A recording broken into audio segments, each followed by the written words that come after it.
This week in gaming and tech news.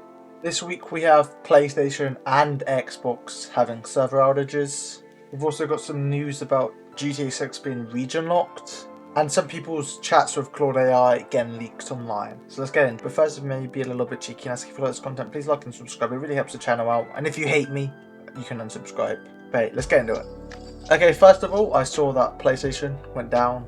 There was a massive PlayStation network outage that took a lot of services offline, affected thousands of gamers worldwide. You were unable to sign into their accounts, which affected downloading games, access to the store, and playing any games that require a network connection. But it's all sorted now, but what does this mean for the digital future that these companies are pushing?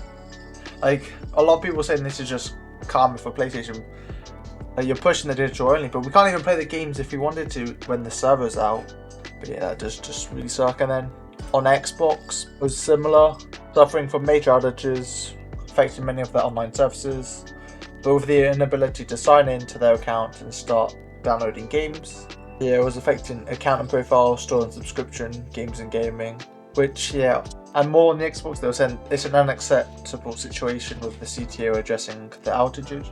But man, yeah, these companies are pushing for the online future. But first, get your service in check, buddy. It's a licensing service that sits outside of Xbox. But Xbox depends upon, again, failing. This caused some sign-in failures, and of course many scenarios that require an entitlement check to also fail.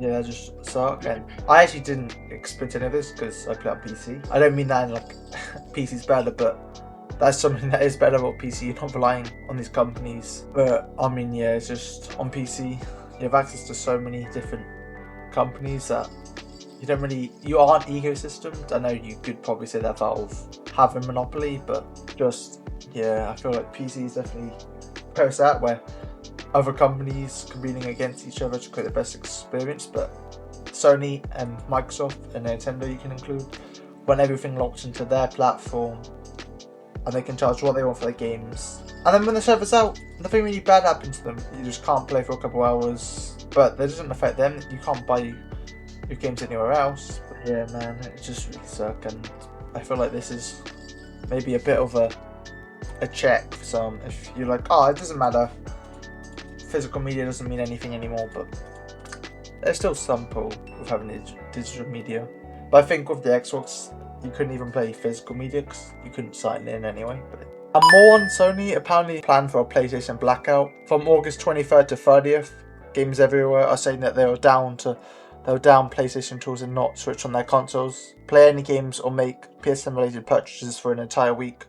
But man, if this does go through, I don't know how much will this impact Sony that much, probably, but I do agree with this. Like, if you don't agree with them, just don't give them your money. That's how many companies get away with it. Keep giving them money for something you don't like, but there's no other options. But I think this is a good idea, and do I think they'll change their mind? I don't think so.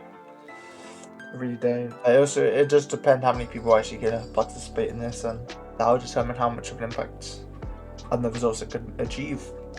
Next. Okay, there's a very popular game at the moment, Mecha Chameleon. If you don't know, it's where you basically hide and seek, but you get to paint yourself and make yourself blend into the background.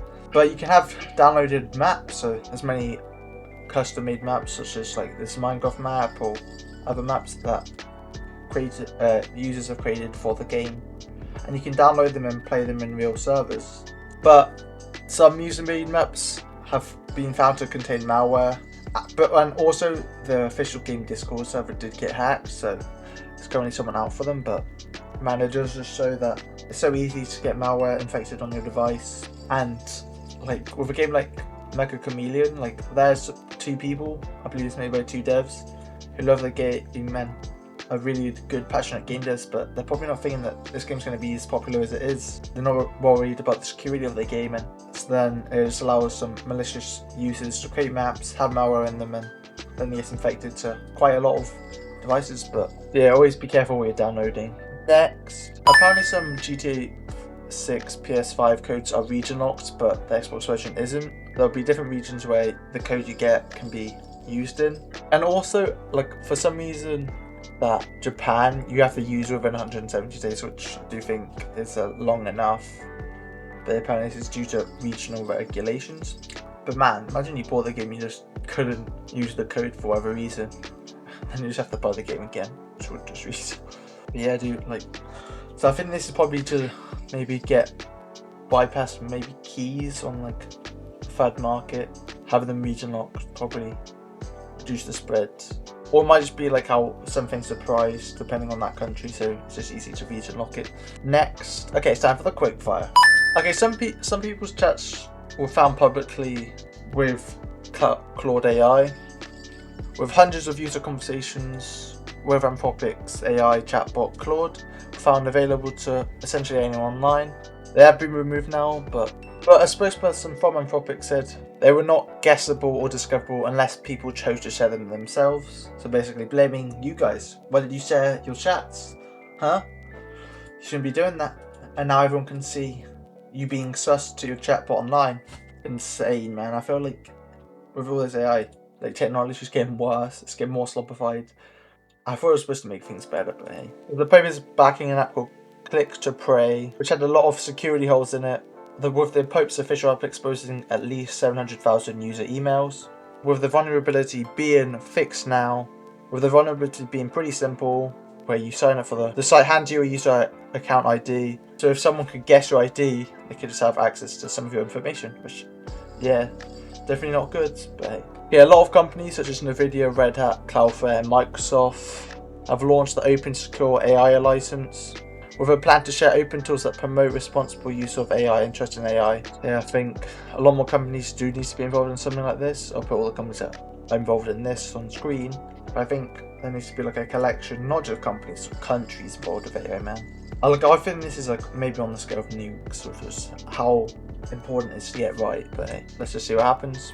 It's more bad news for Valve. With its unreleased Steam frame, might have a price increase from Qualcomm, as they're set to raise the price of its chips, which they're the company behind Snapdragon. Their chips are in many phones and laptops and VR headsets, but apparently they're increasing prices starting the 1st of September, which could affect the price of our Steam frame. I'm still really excited to see what the Steam frame actually is going to look like.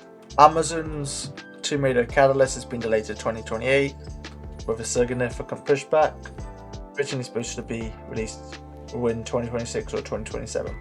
After a lot of backlash, Meta's paused its plan to rate limit its smart glasses. I mentioned in a video a couple weeks ago that they were going to put a rate limit on one of their features and charge you $20 a month for that feature. So it lets you hear each other more clearly.